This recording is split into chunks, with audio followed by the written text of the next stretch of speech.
The Dutch love to grow tomatoes. The Netherlands is the world's biggest exporter of the fruit. In the summer, the UK gets nearly half of all its tomatoes from here, or at least it has done. The assumption is that a no-deal Brexit will mean a no-tomato Britain.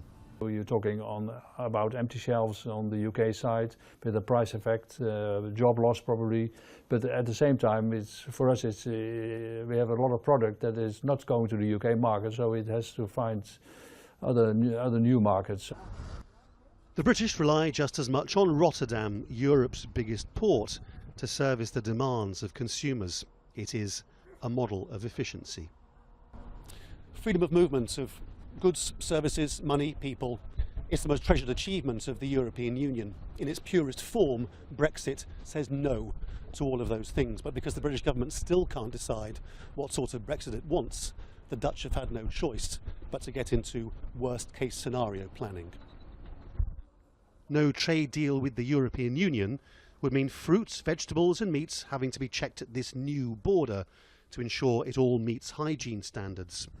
It means the Dutch employing nearly 1,000 more customs officers.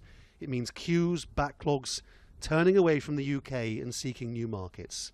And it isn't only about Dutch tomatoes, it's about goods produced across the EU that British people want to buy. So all the production from Germany, 25% of our trade is coming from or is going to Germany, they have to prepare as well.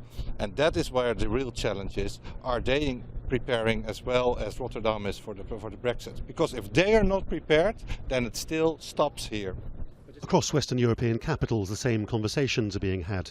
How to get a deal done when the British government is riven by dissenting views. And still we don't know where we're landing. Are we landing with a chaotic Brexit? Are we landing within a customs union, without a customs union? Do we have 2 or 3 years of a transition period or not? It's still up in the air. And the basic mistake was made before the notification of the Article 50 letter.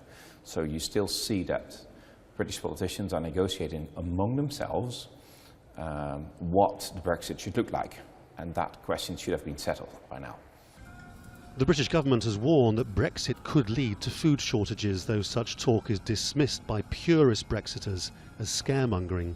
Gradually, though, the EU is coming to the view that the UK may have to put up with the consequences of its lack of direction.